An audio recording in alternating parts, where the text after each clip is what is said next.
নমস্কার, সবিতা কিচেনে সবাইকে স্বাগত। আজও আমি আরও একটা রেসিপি নিয়ে হাজির হয়ে গেছি। আজ আমি বানাবো পোস্ত দিয়ে সজনে ডাঁটা চচ্চড়ি। খেতে কিন্তু ভীষণ ভালো, দেখতেও সুন্দর হয়েছে, খেতেও দারুণ হয়েছে। তো এইভাবে আপনারা আমার ভিডিওটা ফলো করে সজনে ডাঁটা পোস্ত দিয়ে বানান আর সবাই মিলে গরম ভাতের সঙ্গে খান, দেখবেন ভীষণই ভালো লাগবে। তাহলে এই সজনে ডাঁটাটা আমি কি করে বানালাম সেটাই দেখে নেওয়া যাক।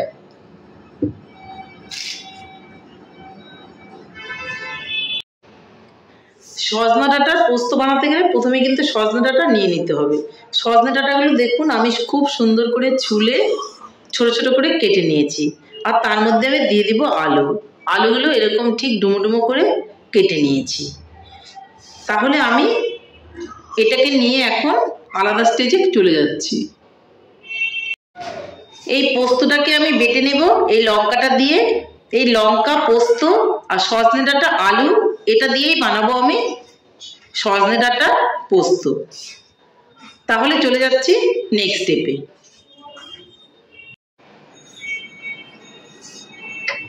এদিকে একটা কড়াই বসিয়ে তাতে আমি তেল দিয়ে দেব।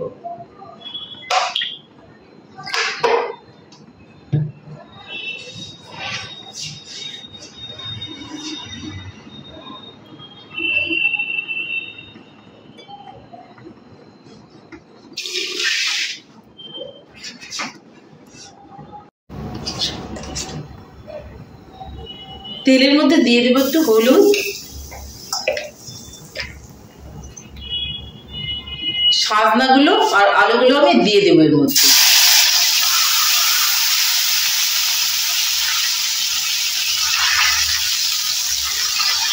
উপর থেকে আরো একটু হলুদ দিয়ে দেব, দিয়ে দেব পরিমাণ মতো লবণ। ভালো করে নেড়ে চেড়ে নেব।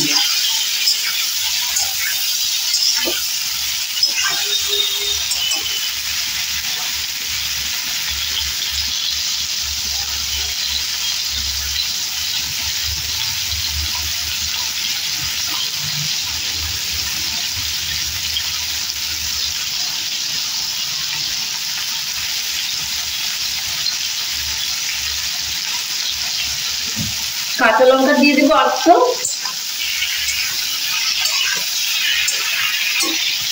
একটু নেড়ে চেড়ে এর মধ্যে আমি পোস্ত আর কাঁচা লঙ্কা যে বেটে রেখেছিলাম সেটাকে আমি দিয়ে দেবো।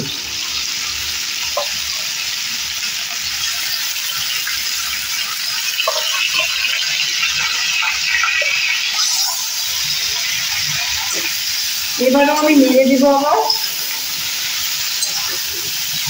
বাটিটা ধুয়েও একটু জল দিয়ে দেবো এখানে।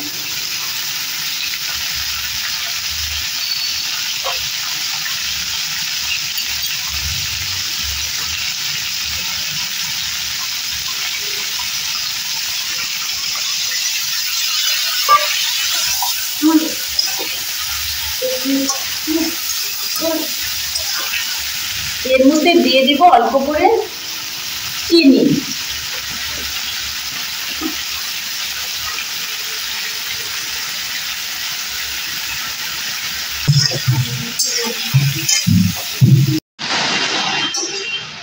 আমার সাজনা কিন্তু হয়ে গেছে। সাজনা বা সজনে ডাঁটা বলতে পারেন, পোস্ত দিয়ে কিন্তু একদম রেডি হয়ে গেছে। এখন আমি এটা নামিয়ে নেব। দেখতে কিন্তু ভীষণ ভালো হয়েছে আর খেতেও ভীষণ টেস্ট হয়েছে। তাহলে আমি নামিয়ে নিচ্ছি। পোস্ত দিয়ে সাজনা একদম রেডি। তাহলে বন্ধুরা, আমার রেসিপিটা কেমন লেগেছে? আমার রেসিপিটা যদি আপনাদের ভালো লাগে তাহলে লাইক, শেয়ার, কমেন্ট করতে ভুলবেন না। আর আপনি যদি আমার চ্যানেলের নতুন বন্ধু হয়ে থাকেন তাহলে চ্যানেলটি সাবস্ক্রাইব করার অনুরোধ রইল। আর পাশে থাকা বেল আইকনটি প্রেস করে রাখুন আমার নিত্য নতুন রেসিপির আপডেট পেতে। তাহলে আর দেরি কেন, ঝটপট এভাবে বানিয়ে ফেলুন সজনে ডাঁটা পোস্ত দিয়ে, দেখবেন খেতে ভীষণই ভালো লাগবে। নমস্কার, ভালো থাকবেন, সুস্থ থাকবেন। আবার দেখা হবে আরও একটি রেসিপির সঙ্গে।